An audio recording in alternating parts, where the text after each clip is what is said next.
Hi friends, this is Kishore. Welcome back to my channel. Today I'd like to cover market index analysis, gold, silver and copper price analysis. As these three commodities are rising like anything, I would like to cover these three prices, charts and also crude BDI, retail, gasoline price analysis. These are very important for inflation perspective, last week economic data, next week economic data and Fed watch tool. This is not a financial advice, just for knowledge purpose only. Let's jump into the show.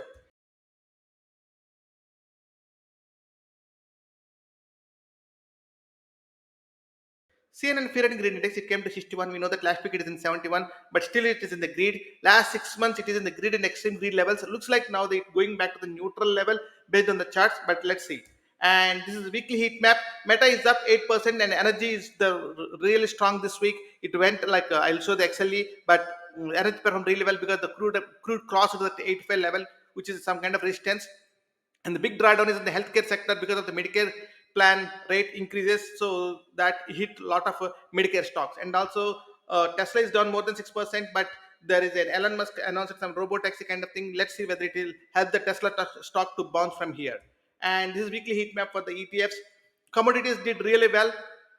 Gold, GLD up 4.5% and SLV. Silver is up more than 10%. It's a very strong week for the silver, but and the chart looks really, really awesome. I'll share that as well. And remaining all stocks are a little bit okay, not a big thing. And this is weekly sector performance. You can clearly see here energy is the leader in this, like more than 4% is up in this week. Communication next to the communication service just up more than 1%, but remaining all sectors are down. Even defensive sectors like XLU, staples, everything is down in this week, and also healthcare. And this is last week economic data. Construction spending, it came minus 0.3%, expected is 0.7, last month is minus 0.2%. This is really concerning in the perspective of construction, but let's see whether it is in the home side or the industrial side. We need to do a little bit more deeper insights on this one, but I'll do it later in my next video. But right now the construction spending is going down, which is not good for the real estate sector. And S&P manufacturing PMI, it came 51.9, below the forecast, but at least it is okay, it is staying above 50. And ISM manufacturing, it came 50.3%, better than the expected like 48.1, and also the previous level 47.8%. Factor orders came better than the expected. Job openings is just made the forecast whatever they mentioned expected. And also ADP employment, it came better than the expected, like 155 is the expected, but 184,000, which is good. Like it's saying that the economy is doing good in perspective of the employment side. And this is Friday. Non-farm payrolls, it came really, really well, like 303,000, way more than the 200,000 expected one. And the US unemployment rate is just expected like 3.8% and came to 3.8%. Last month it came to 3.9%. So unemployment rate is decreased and remaining went up. So it is really, really good in perspective of employment side. And this is next week. Next week, very, very crucial week, because we are getting the on Wednesday we are getting the CPI, and the Thursday we are getting the PPI data. So we know that last month it came worse than expected. So the inflation is bounced. So let's see whether it bounce in this week, in this month or not. But I'm going to show some of the inflation measure things. And this is one of the called Baltic Dry Index, BDI. It is an index of an average prices paid for the transport for dry bulk materials across more than 20 routes. The BDI is often viewed as a leading indicator of economic activity because changes in this index reflect supply and demand for important materials used in manufacturing. This is one of the main factor in the inflation perspective. If you see here the blue one, so it increased from the Jan to March, Jan to Feb. In the Feb it is increased, and in the March it is decreased. So we know that the CPI came worse than the expected one, means it came more than the expected one. One of the main factors is the BDI one, but in the Feb, in the March it came down, so it may give some relief to the CPI. And also the other one is US retail gas prices.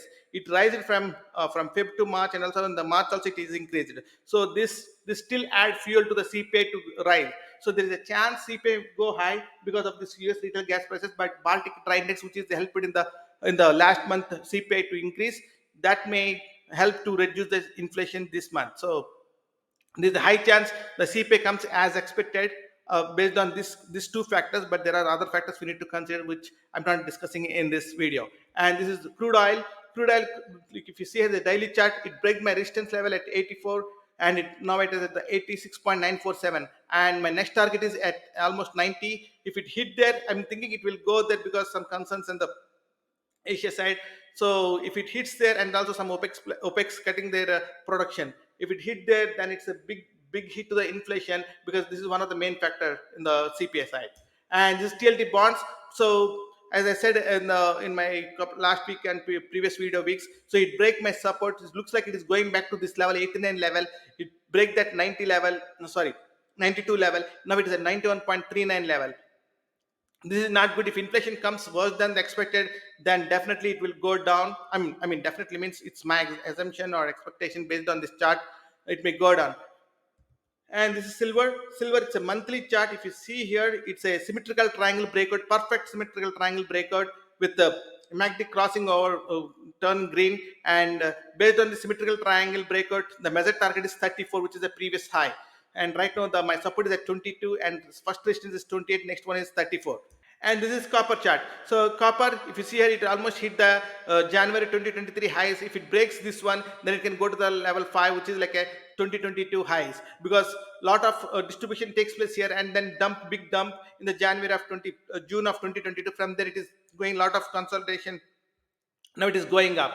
So looks like copper has very good rally last couple of weeks, and I'm expecting it. If it breaks this 4.2 level, the next level is 5. And this is gold. My first target is 2400. We are very close to that level, like 2329. If it breaks the 2461 level, now my next target is 2793. It is very rare we can see both commodities are rising, gold especially, and the dollar index also rising. And this is dollar index. It crossed my resistance 104 level. It crossed and retesting here. If it bounces here, then next level is 107. And this is Fed watch tool. So in the month of May, the probability of rate decrease is just 4.8%. If you see 1 month back, it is 22.3%. So because of the inflation or whatever the reasons, it came down to the 4.8 level. So in May, there is a very less chance the rate cut happens in the interest. And these are the next meetings, FOMC meeting, like May 1st and June 12th, July and September. So these are the only 4 FOMC meetings before elections. So and we know that May very low chance to do the rate cut. So it may happen, and it should happen like in the June, July or September, if they want to do in the before elections.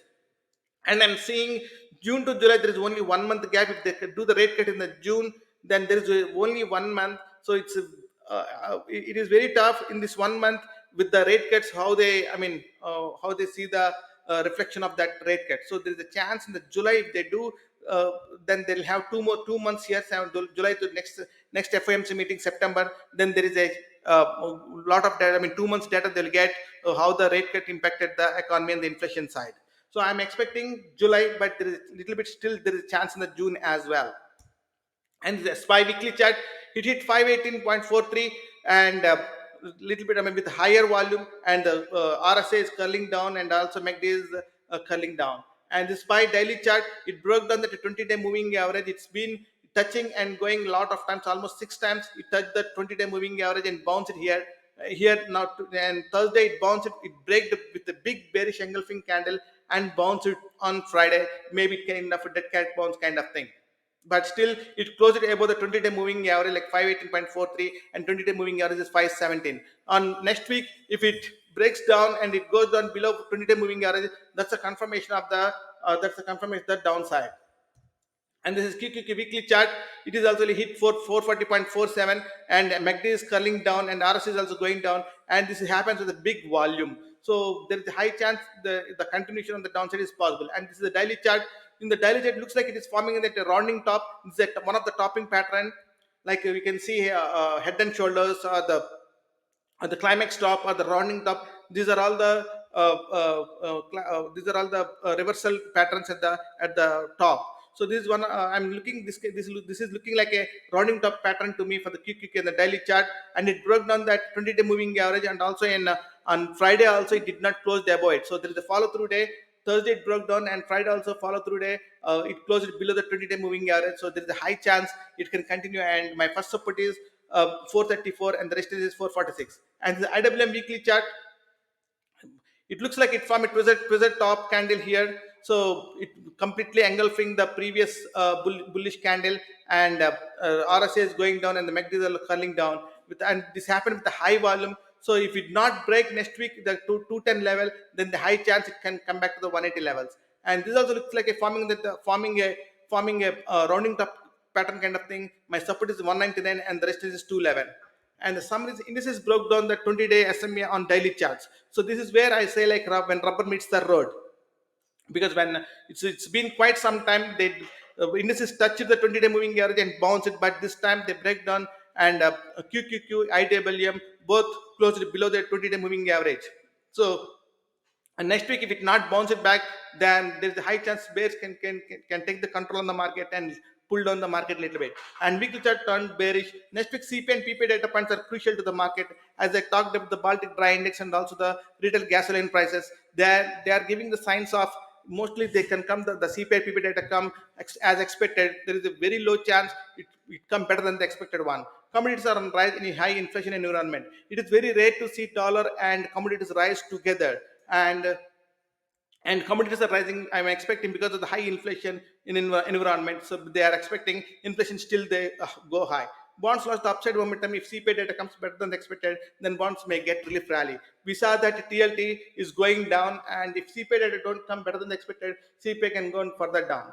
Fed to do two rate cuts before election. June and July FMC meetings are very crucial. As I explained in my chart, in my table, so June, it's the probability of rate cut is very low to me, but let's see what the CPT data comes in this week. But if they don't come back, then better, then July is a high probability of rate cut, first rate cut. If not, then it's very trouble to the market. So that's all for today. Hope you like this video. If you like this video, please hit the like button. Please watch more videos in my channel. If you like, please subscribe. Please share this content. If any of your friends looking similar kind of content, please hit the bell icon so that you'll get notification when I upload new video. Thanks so much. Bye bye.